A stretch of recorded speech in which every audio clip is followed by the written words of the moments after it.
हिमालय की गोद में बसे नेपाल में अब सत्ता परिवर्तन होने जा रहा है। लगता ऐसा ही है कि काठमांडू के मेयर रहे बालेन शाह, जो कि एक रैपर, म्यूजिक प्रोड्यूसर और इसी के साथ साथ गीतकार भी रह चुके हैं, ये अब आने वाले समय में नेपाल के प्रधानमंत्री हो सकते हैं। दरअसल आरएसपी पार्टी यानी कि राष्ट्रीय स्वतंत्र पार्टी नेपाल के चुनाव में, आम चुनाव में सबसे बड़ी पार्टी बनकर उभर रही है। वहां पर कुल मिलाकर 275 सीटें हैं और उसमें 165 सीटों पर सीधे मतदान होता है। उसमें 100 से ज्यादा सीटें अब तक आरएसपी पार्टी जीत चुकी है और इसी पार्टी के सबसे बड़े नेता हैं बालेन शाह। मैं आपको बताऊं कि बालेन शाह लगातार भारत के पक्ष में या कह लीजिए विपक्ष में तो बयान नहीं देते हैं, लेकिन कुछ उनके ऐसे बयान हैं, कुछ उनके ऐसे स्टेटमेंट्स हैं जो कहीं ना कहीं भारत के या भारत की फिल्मों के खिलाफ जरूर रहे हैं। सबसे पहले बात उन्हीं से करते हैं। एक फिल्म आई थी, आपको याद होगा, आदिपुरुष।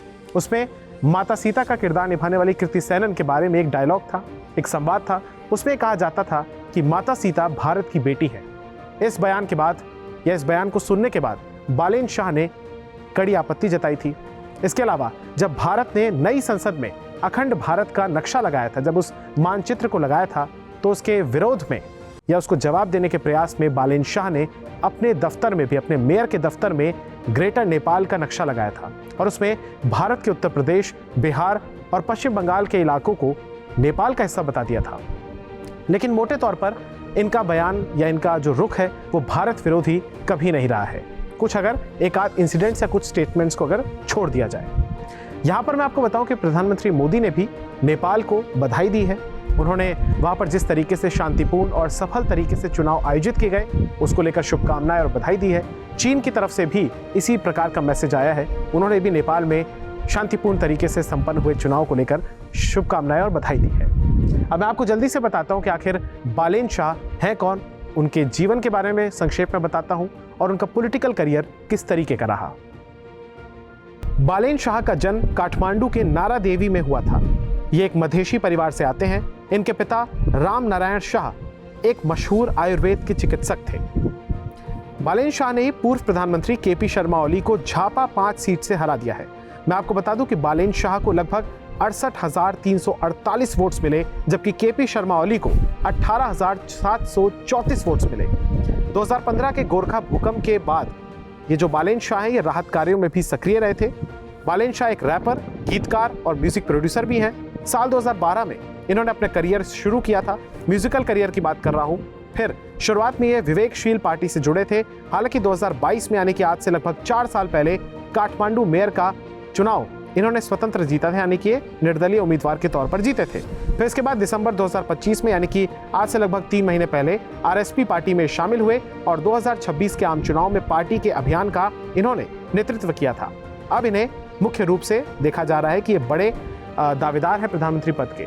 सबसे बड़ी बात यह है कि नेपाल में जो मुख्य पार्टियां हैं, राजनीतिक पार्टियां, चाहे वो कम्युनिस्ट पार्टी ऑफ नेपाल हो, चाहे नेपाली कांग्रेस हो या कुछ और भी दल हैं, इन दलों के जो नेता थे, मसलन केपी शर्मा ओली हो या फिर शेर बहादुर देवबा हो या प्रचंड हो, इन तमाम दिग्गजों की जो कि नेपाल की सियासत में है, इन सब की हार हुई है। और सबसे बड़ी खबर तो यह है कि केपी शर्मा ओली, जो कि 4 बार के प्रधानमंत्री रह चुके हैं नेपाल के, उन्हें हराने वाले बालेन शाह हैं। इसके अलावा एक चीज और मैं आपको बता दूं कि रवि लामिछाने ये एक पत्रकार हुआ करते थे। इन्हीं की ये पार्टी है आरएसपी और फिलहाल ये हालांकि जेल में है, लेकिन रवि लामिछाने की पार्टी से ही लड़ते हुए 4 साल पहले जो पार्टी बनी है, अब उसने जीत दर्ज कर ली है और संभावना क्या, बल्कि मैं कहूंगा कि ये मुख्य हो गया। अब ये लगभग तय हो चुका है कि बालेन शाह ही बनेंगे नेपाल के प्रधानमंत्री। तो आने वाले समय में जिस तरीके से नेपाल के प्रधानमंत्री पद के दावेदार बालेन शाह ने अपने चुनावी कैंपेन के दौरान ये वादे किए थे, नेपाल में बहुत सारे मुद्दे हैं, जैसे रोजगार का मुद्दा हो, क्योंकि बहुत सारे बड़ी तादाद में नेपाली जो हैं वो आसपास के पड़ोसी देशों में जाते हैं, भारत आते हैं। भारत के साथ तो ये भी कहा जाता है कि रोटी और बेटी का संबंध है।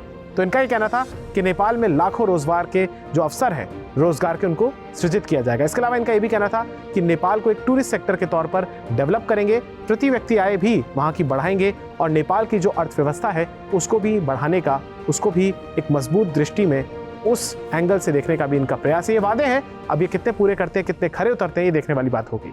लेकिन फिलहाल बालेन शाह अब लगता है कि प्रधानमंत्री बनेंगे। बीते महीने आपको याद होगा कि बांग्लादेश में भी तारिक रहमान की वापसी हुई 17 साल के वनवास के बाद, और अब क्योंकि बांग्लादेश में भी जेनजी का प्रोटेस्ट हुआ था, नेपाल में भी जेनजी का प्रोटेस्ट हुआ था, तो अब लगता है कि जेनजी के प्रोटेस्ट ने एक रैपर को एक मेयर को प्रधानमंत्री का पद लगभग लगता है दिलवा ही दिया है।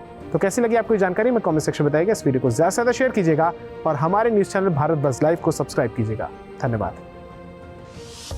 भारत बज़ लाइव, हर खबर में भारत।